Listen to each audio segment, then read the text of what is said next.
Greetings and Assalamualaikum to everyone and to our beloved lecturer.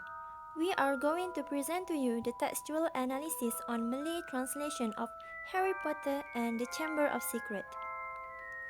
I am Nurul Liyana Binti Sazali 047881 and I will begin the presentation first. Harry Potter and the Chamber of Secret is the second book in the Harry Potter series of fantasy novel. According to Sims 2012, this Hugo Award-winning book for Best Novel has smashed sales record over 77 million copies worldwide. This book has been translated into over 76 languages. It consists of 18 chapters altogether. However, we only use chapter 3 for textual analysis, which is the burrow. The gist of this chapter starts when Ron, Fred, and George Weasley break Harry out of his room with the magic flying car and whisk him away to the burrow.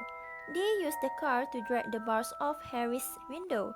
They have come to rescue Harry because Ron became worried when he did not get any replies to the letters he did send to Harry. Molly Weasley finds out what they have done and tells her boys off, then tells off her husband Arthur Weasley for enchanting the car to fly in the first place. After scolding her kids for risking their lives, Mrs. Weasley welcomed Harry to the burrow. Harry and Ron get their letters from Hogwarts and a letter from Hermione suggesting that they meet up to get their school books together at Diagon Alley. Harry is completely enchanted by Ron's home, full of magical implements and mess, nothing like Dursley polished proper residence. Why is it translated? The first major reason is translated books allow people to understand the contents of the book in depth easily. When people read a translated book, they will surely understand the actions, traditions, the inferred messages of the people from another country. This can be seen in all Harry Potter book series as the novel falls within the genre of fantasy, and it takes the reader into a different world of imagination.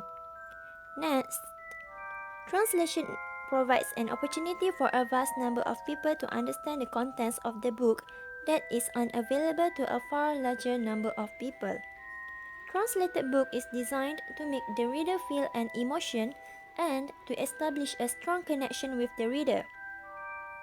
In Harry Potter and the Chamber of Secret Malay translation book, the storyline is easily understood because it allows the reader to recreate the exact same feeling or understanding from the source book. Thirdly, it is to increase the economic growth.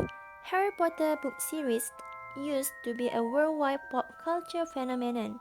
Plus, this will lead to the economic growth because of the high demand.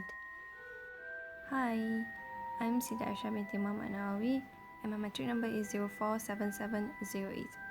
I'm going to present on translation techniques used in the book. So the first one is borrowing. Borrowing is the taking of words directly from one language into another without translation. For instance, from the book, the word muggle. Muggle here means a person of like any magical ability and is not born in a magical family. Next one is calc, a language that borrows a word or expression from another language and translates each of its elements literally. There are two calc used in the book. The first one is lexical calc, the misuse of Muggle Artifact Office, pejabat penyalahgunaan artifak Muggle, and for structural calc is you know who translated into BM, kamu tahu siapa. The third one is literal translation. Literal translation is a translation process that attempts to maintain the primary form of SL.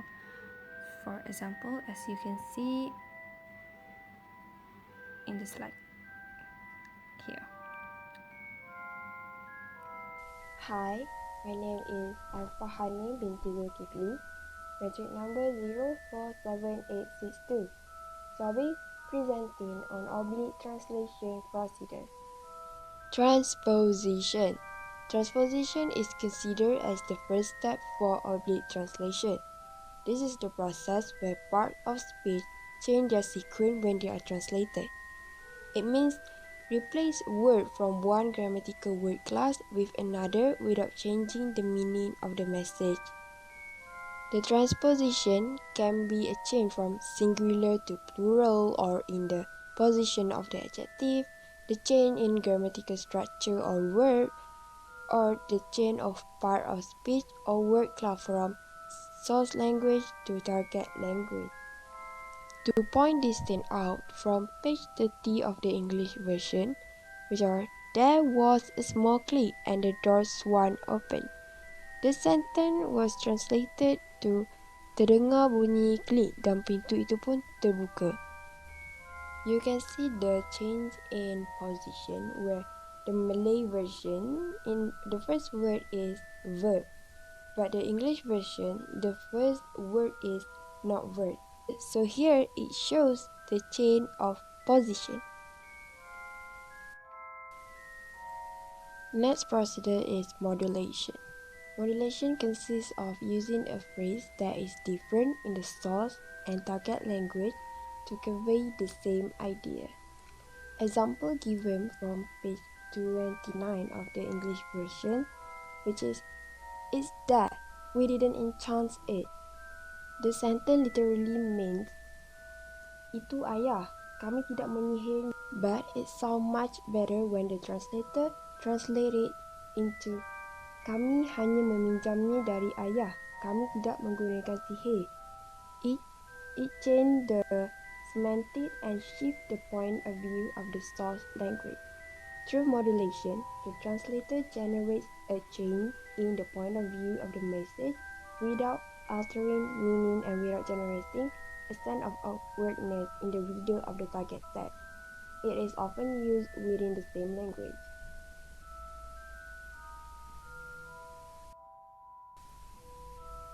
Another step in oblique translation procedure is equivalent, or called as reformulation.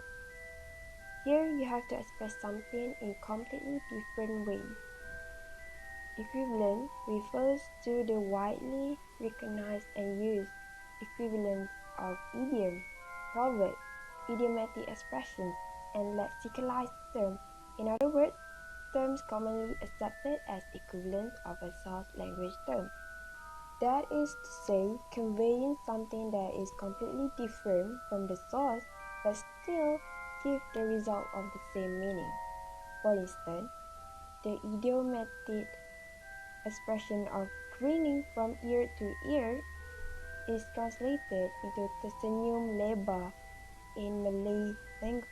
If you actually translated it literally, it means tersenyum dari telinga ke telinga, which sounds weird. By translating it into tersenyum lebar, it sounds much better and it fits well. The last procedure is adaptation. Adaptation is known to be a cultural element that replaces the original text with one that is better suited to the culture of the target language. Adaptation occurs when something specific to one language culture is expressed in a totally different way that is familiar or appropriate to another language culture. It is a shift in cultural environment. When a word does not exist or considered improper in the target language, it is best to use adaptation as a technique during translating to keep a better known text in the target language culture. The story of Harry Potter novel is actually a set out in British background culture, which is different from Malay culture. The evidence that can be found under adaptation procedure is the word the Weasley. The Weasley is actually referred to family of Weasley. To make it more suitable and relatable with Malay culture, the translator translate the Weasley into anak-anak Weasley, which seem more appropriate with Malay culture. Another evidence is ministry. The ministry here refers to Ministry of Magic, which in the real world, which in Malay culture, there is no such thing as Ministry of Magic. So, to make people understand M is that the translator translated the ministry into Kementerian Sihir.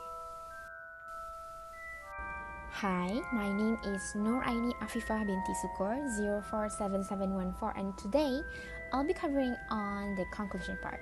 So, in the nutshell, the translator did a great work in delivering and maintaining the content of the original text. It delivers the original context very well while preserving and maintaining the sensitive cases like names of the characters in their original form so that those important cases remain intact and will be helpful for readers to understand better. So, moving on, the translated chapter we used 7 translation techniques, which are borrowing, calque, literal translation, transposition, modulation, equivalence, and adaptation. Next, translating famous works are a great initiative in encouraging society to read more and sharpen their mind. It is because as they are being exposed with variety of works from authors around the globe, it will provide so much benefits to the individual's mental development, especially to the youth, altogether the country development in the long run. So last but not least, it will instill the sense of proudness within society in familiarizing reading foreign works in their mother tongue language. It is because it could make them acknowledge the authenticity and the greatness of our own Malay language, because one could not deeply understand the beauty of a language as long as they do not start to seriously use them and delve deeper into it. So that's all from us. Thank you. Expecto